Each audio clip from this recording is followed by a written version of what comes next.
Hello student, इस video के अंदर हम चैप्टर नंबर 3 मेटल्स और नॉन मेटल्स को थोड़ा और आगे डिस्कस करेंगे। लास्ट हमने क्या डिस्कस किया था?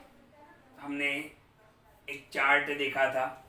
ओके, चार्ट में हमने क्या देखा था कि सबसे पहले और फिर और को क्या किया जाता है, एनरिचमेंट ऑफ और, यानी आपको अर्थ क्रस्ट से जो भी मिलता है वो उसमें और प्लस गैंग होता है। तो गैंग को इम्प्योरिटीज, गैंग यानी इम्प्योरिटीज को हटाने के लिए हमने अलग अलग प्रोसेस देखे। ओके, जैसे हाइड्रोलिक वॉशिंग देखा है हमने, मैग्नेटिक सेपरेशन देखा है, फ्लोटेशन देखा है, बहुत सारी मेथड हमने डिस्कस किया है। ओके, फिर एनरिचमेंट ऑफ और हो जाने के बाद उसी और से मेटल को सब्ट्रैक्ट किया जाता है, मतलब सॉरी सब्ट्रैक्ट नहीं, एक्सट्रैक्ट किया जाता है। ओके, मेटल को क्या किया जाता है, एक्सट्रैक्ट किया जाता है, यानी और से मेटल को निकाला जाता है। अब रिएक्टिविटी सीरीज हमने देखा था, हाईली रिएक्टिव, फिर मीडियम रिएक्टिव और लो रिएक्टिव। उसमें हमने लो रिएक्टिव जो मेटल है उसको किस तरीके से एक्सट्रैक्ट करते हैं वो हमने देख लिया था। लो रिएक्टिव कौन कौन से होते हैं? Gold, silver, copper and mercury. Gold और सिल्वर जो है वो फ्री स्टेट में मिलते हैं, यानी उनको एक्सट्रैक्ट करने की ज़रूरत नहीं पड़ती है। फिर हमने मर्क्यूरी और कॉपर को किस तरीके से एक्सट्रैक्ट किया जाता है, ये सल्फाइड के फॉर्म में होते हैं। इनके जो और होते हैं वो सल्फाइड कंटेनिंग और होते हैं। कि सिनेबार क्या था? और था किसका? मर्क्यूरी का। तो सिनेबार से किस तरीके से मर्क्यूरी निकालते हैं और कॉपर सल्फाइड से किस तरीके से कॉपर निकालते हैं, ये हमने प्रोसेस देखा था, राइट। उसमें अच्छा, मैंने आपको रोस्टिंग मेथड भी समझाया था वहाँ पे कि रोस्टिंग मेथड क्या होता है कि सल्फाइड कंटेनिंग और को स्ट्रांगली हीट किया जाता है, गर्म किया जाता है in the presence of oxygen. तो उसको हम बोलते हैं, वो मेटल ऑक्साइड में कन्वर्ट हो जाता है। किस में कन्वर्ट हो जाता है? मेटल ऑक्साइड में। फिर उसको हम रोस्टिंग बोलते हैं, राइट। इसी तरीके से एक और वर्ड यहाँ पे सीखना है, कैल्सिनेशन। वो हम बाद में देखते हैं, पहले आज का क्वेश्चन देखते हैं क्या है। तो जो लो रिएक्टिव मेटल है उनको किस तरीके से एक्सट्रैक्ट किया जाता है ये तो हमने देख लिया है। अब हम देखेंगे कि एक्टिविटी सीरीज, जो रिएक्टिविटी सीरीज है हमारा, कैटरीना, कार, मांगे, अल्टो, जेन, फरारी, ये मैंने आपको बताया था। उसमें उस एक्टिविटी सीरीज के अंदर जो मिडल में है, मिडल में कौन कौन है? तो जिंक, आयरन एंड लीड।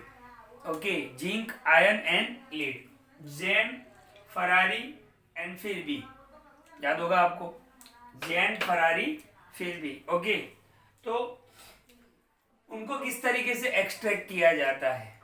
जो मिडल के अंदर है, जो मॉडरेट है, यानी जो मीडियम रिएक्टिव है, उनको किस तरीके से एक्सट्रैक्ट किया जाता है। तो आपको एक चार्ट याद रखना पड़ेगा, जो चार्ट मैंने आपको सिखाया था। तो ध्यान से याद करो चार्ट को। अगर आपको याद नहीं है तो वीडियो एक बार जरूर देख लेना आज। ओके, क्योंकि 4-5 दिन की छुट्टी हो गई थी बीच में, तो शायद आप भूल गए हो। तो इस वीडियो को, चार्ट वाली वीडियो को जरूर एक बार देख लेना। तो जो मिडल के अंदर है, जो मीडियम रिएक्टिव है, उनके और दो टाइप के होते हैं, सल्फाइड की ओर या तो कार्बोनेट की ओर। जो कार्बोनेट की ओर होते हैं उनका कैल्सिनेशन किया जाता है, और जो सल्फाइड की ओर है उनके अंदर रोस्टिंग किया जाता है। तो रोस्टिंग और कैल्सिनेशन प्रोसेस का यूज यहाँ पे होगा किसके अंदर? जो मीडियम रिएक्टिव है उसके अंदर। जिनके और सल्फाइड होंगे उनके लिए रोस्टिंग होगा, और जिनके और कार्बोनेट होंगे उनके लिए कैल्सिनेशन होगा। कैल्सिनेशन और रोस्टिंग हो जाने के बाद, कैल्सिनेशन और रोस्टिंग से क्या होता है? मेटल ऑक्साइड मिलता है। क्या मिलता है? Metal oxide. और फिर वो मेटल ऑक्साइड का हम क्या करेंगे? रिडक्शन करेंगे। क्या करेंगे? रिडक्शन। और फिर हम प्योर मेटल को ऑब्टेन करेंगे। तो देखते हैं मीडियम रिएक्टिव जो होते हैं वो कौन कौन से है। तो zinc, iron and lead, zinc, iron and lead, ये मीडियम रिएक्टिव है। ओके, अच्छा ध्यान से देखना। अब ये जो मेटल है, ओके, ये जो मेटल है इनके अंदर कार्बोनेट और सल्फाइड और होते हैं। क्या होते हैं? कार्बोनेट और सल्फाइड और होते हैं। मैंने बताया ना आपको, जो मीडियम रिएक्टिव होते हैं उनके और जो होते हैं वो कैसे होते हैं? कार्बोनेट या तो सल्फाइड के फॉर्म में होते हैं। अच्छा, सबसे पहले हम देखेंगे, ध्यान से देखो, जो और सल्फाइड में है उनको कौन सी प्रोसेस में डाला जाएगा? रोस्टिंग में डाला जाएगा। और जो और कार्बोनेट है उनको हम कौन सी प्रोसेस में डालेंगे? कैल्सिनेशन के अंदर। तो रोस्टिंग तो हमने देख लिया, एक बार वापस क्लियर कर लेते हैं कि रोस्टिंग है क्या। तो ध्यान से देखो, सल्फाइड और को कन्वर्ट करना है हमें मेटल ऑक्साइड के अंदर। ओके, सल्फाइड और को हमें कन्वर्ट करना है मेटल ऑक्साइड के अंदर by heating, by strongly heating. उसको बहुत ही गर्म करना है in the presence of excess air, यानी in the presence of oxygen. Okay, तो जो भी सल्फाइड और है उसको हमें मेटल ऑक्साइड के अंदर कन्वर्ट करना है बाय हीटिंग, स्ट्रांगली हीटिंग, और इन the presence of oxygen, in the presence of oxygen. Okay, तो ध्यान से देखना रिएक्शन किस तरीके से बन रहा है। ओके, तो देखो ZnS zinc sulphide, zinc sulphide ZnS zinc sulphide plus 3O2 in the presence of oxygen. ये जो ट्रायंगल का सिंबल देख रहे हो वो हीट का बता रहा है, तो वो कन्वर्ट किस में होगा? ZnO जिंक ऑक्साइड यानी मेटल ऑक्साइड। तो ये क्या मिल जाएगा आपको? Zinc oxide. और 2SO2 यानी सल्फर डाइऑक्साइड गैस रिलीज होगा। तो हमने प्रोसेस क्या किया? जिंक सल्फाइड को ऑक्सीजन की प्रेजेंस के अंदर हीट किया, ये सिंबल हीट का है, तो आपको क्या मिलेगा? ZnO जिंक ऑक्साइड मिलेगा। ओके, हमने पढ़ा था मेटल ऑक्साइड में कन्वर्ट होता है। रोस्टिंग प्रोसेस और कैल्सिनेशन प्रोसेस से क्या होता है? मेटल ऑक्साइड मिलता है, इतना याद रखो। ओके, अब हमें जिंक ऑक्साइड तो मिल गया। जिंक ऑक्साइड, देखो हमें तो प्योर जिंक चाहिए। क्या चाहिए? Pure zinc. लेकिन अभी आपको क्या मिल रहा है? Zinc oxide. तो ये ऑक्सीजन को हमें हटाना पड़ेगा, और हमने वेरी फर्स्ट चैप्टर के अंदर पढ़ा था कि ऑक्सीजन को हटाना, remove oxygen, that is reduction. फिर हमें क्या करना पड़ेगा? रिडक्शन। तो इसके बाद जो प्रोसेस आएगा वो रिडक्शन प्रोसेस आएगा। अच्छा, रिडक्शन प्रोसेस के लिए आपको क्या चाहिए? Reducing agent. ऐसे एजेंट चाहिए जो ऑक्सीजन को दूर करेंगे। तो ऐसे एजेंट कौन कौन से हैं? जैसे कार्बन, कार्बन एक रिड्यूसिंग एजेंट है। तो ध्यान से देखो, ZnO जिंक ऑक्साइड जो आपको मिला है, ओके, उसको रिडक्शन प्रोसेस से करेंगे। रिडक्शन प्रोसेस में क्या यूज किया जाता है? Reducing agent. तो कौन सा मैंने यूज किया? कार्बन। तो ध्यान से देखो, ZnO प्लस कार्बन, यानी कार्बन के साथ उसको मिक्स कर दिया, हीट करेंगे तो क्या होगा? Zn अलग होगा, CO यानी कार्बन मोनोऑक्साइड। CO आपको मिलेगा कार्बन मोनोऑक्साइड, लेकिन आपको यहाँ पे क्या मिल जाएगा? प्योर जिंक मिल जाएगा। तो प्रोसेस क्या हुआ? सल्फाइड और को हमने कौन सी प्रोसेस में ले गए? रोस्टिंग के अंदर। रोस्टिंग के अंदर ले गए तो हमें क्या मिला? Metal oxide. मेटल ऑक्साइड को हमने किसके साथ रिएक्ट करवाया? रिड्यूसिंग एजेंट के साथ, तो हमें प्योर जिंक मिल गया, और कार्बन मोनोऑक्साइड भी साथ में रिलीज होगा। तो आपने प्रोसेस देखा कि जो सल्फाइड और होते हैं उनको रोस्टिंग प्रोसेस से किसमें कन्वर्ट करते हैं? Metal oxide. फिर मेटल ऑक्साइड मिलने के बाद इसका रिएक्शन किसके साथ करते हैं? Reducing agent. कार्बन एक रिड्यूसिंग एजेंट है। कार्बन क्या है?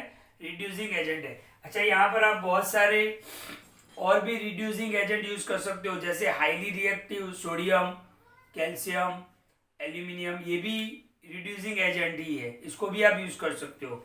सोडियम, कैल्शियम और एल्यूमिनियम ये भी रिड्यूसिंग एजेंट में काम करते हैं, क्योंकि ये बहुत ही हाईली रिएक्टिव होते हैं। ये डिस्प्लेस कर देते हैं किसको? लो रिएक्टिव को। तो ये भी यूज कर सकते हो, लेकिन हमने यहाँ पे कौन सा यूज किया है? कार्बन। तो ये था रोस्टिंग प्रोसेस। ओके, इसी तरीके से ध्यान से देखो, अब कार्बोनेट के और होंगे, कार्बोनेट और होंगे तो उनको कौन सी प्रोसेस में डाला जाएगा? कैल्सिनेशन में। ओके, अच्छा, सल्फाइड और को किस में डाला था? Roasting process. रोस्टिंग प्रोसेस किस में होता है? In the presence of oxygen. Calcination किस में होगा? In the absence of oxygen, या तो लिमिटेड ऑक्सीजन। ओके, तो कार्बोनेट और कन्वर्ट किस में होंगे? मेटल ऑक्साइड के अंदर। Okay, by heating, strongly heat करना है, उसको गर्म करना है, in the absence of oxygen, या तो लिमिटेड ऑक्सीजन। तो in the absence of oxygen या तो लिमिटेड ऑक्सीजन। ओके, तो ध्यान से देखो इसका प्रोसेस देखते हैं। कौन सा और है? कार्बोनेट और। तो ZnCO3 zinc carbonate, zinc carbonate, zinc के साथ क्या लगा हुआ है? कार्बोनेट लगा हुआ है। तो जैसे उसको हम गर्म करेंगे, देखो यहाँ पर ऑक्सीजन की जरूरत नहीं है, यहाँ पर ऑक्सीजन की जरूरत नहीं है क्योंकि O3 ऑलरेडी कार्बोनेट के अंदर ऑक्सीजन है ही, इसीलिए इन द प्रेजेंस ऑफ ऑक्सीजन या तो लिमिटेड ऑक्सीजन। ओके, पर यहाँ पर ऑक्सीजन की यूज नहीं करना है। तो जिंक कार्बोनेट को गर्म करेंगे तो जिंक ऑक्साइड मिलेगा और कार्बन डाइऑक्साइड गैस मिलेगा। देखो हमें क्या मिल गया? मेटल ऑक्साइड यानी जिंक ऑक्साइड। अब हम क्या करेंगे? जैसे ही जिंक ऑक्साइड यानी मेटल ऑक्साइड मिल गया, मेटल ऑक्साइड के अंदर से ऑक्सीजन को हटाएंगे। मेटल ऑक्साइड हमें मिल गया, इससे हम ऑक्सीजन हटाएंगे, ऑक्साइड को हटाएंगे तो हमें प्योर मेटल मिल जाएगा। क्या मिल जाएगा? प्योर मेटल मिल जाएगा। तो ध्यान से देखो, ZnCO3 जिंक कार्बोनेट को गर्म किया, strongly heat in the absence of oxygen, तो जिंक ऑक्साइड मिल गया और कार्बन डाइऑक्साइड। अब इस जिंक ऑक्साइड को हम रिड्यूसिंग एजेंट, मैंने बताया आपको रिड्यूसिंग एजेंट, कार्बन एक रिड्यूसिंग एजेंट है, तो उसी जिंक ऑक्साइड को हम कार्बन के साथ रिएक्ट करवाएंगे तो आपको क्या मिल जाएगा? प्योर जिंक मिल जाएगा और कार्बन मोनोऑक्साइड। यानी इन दोनों के अंदर ये जो रिडक्शन वाले जो रिएक्शन है वो सेम है। ओके, तो प्रोसेस यहाँ पर क्या है? तो इस तरीके से आपको प्योर जिंक मिल जाएगा। तो एक्चुअली प्रोसेस क्या है? तो जो मीडियम रिएक्टिव है उनके अंदर या तो सल्फाइड के और होंगे या तो कार्बोनेट के और होंगे। सल्फाइड के और है तो रोस्टिंग प्रोसेस, कार्बोनेट की और है तो कैल्सिनेशन प्रोसेस। रोस्टिंग और कैल्सिनेशन दोनों से आपको मेटल ऑक्साइड मिलेंगे। क्या मिलेंगे? Metal oxide. और मेटल ऑक्साइड मिलने के बाद हम रिडक्शन प्रोसेस में जाएंगे। What is called reduction process? तो it is a process of removing oxygen, oxygen को हटाना by using reducing agent. Oxygen अपने आप तो हटेगा नहीं, तो हमें क्या यूज करना पड़ेगा? Reducing agent. इस तरीके से आप प्योर जिंक को यहां पर ऑब्टेन कर सकते हो। तो ये था extraction of medium reactive metal, कि किस तरीके से मीडियम रिएक्टिव मेटल को एक्सट्रैक्ट किया जाता है। तो यहाँ पर दो इंपॉर्टेंट प्रोसेस आ गई, रोस्टिंग एंड कैल्सिनेशन। कभी कभी अलग से भी पूछ लेते हैं, short note on calcination, short note on roasting, तो ये भी आपको याद रखना है। Roasting in the presence of oxygen, calcination in the absence of oxygen या तो लिमिटेड ऑक्सीजन। तो वीडियो को बिल्कुल ध्यान से देखें, ये है मीडियम रिएक्टिव के लिए। अब हमारा एक इसमें लास्ट एक इम्पोर्टेंट क्वेश्चन बचता है, दैट इज जो टॉप के ऊपर है रिएक्टिविटी सीरीज के अंदर, जो हाईली रिएक्टिव है उसको किस तरीके से रिएक्ट किया जाएगा। लेकिन इससे पहले हमें एक प्रोसेस को सीखना है जिसको हम बोलते हैं थर्मिट प्रोसेस, जो हम नेक्स्ट वीडियो के अंदर देखेंगे।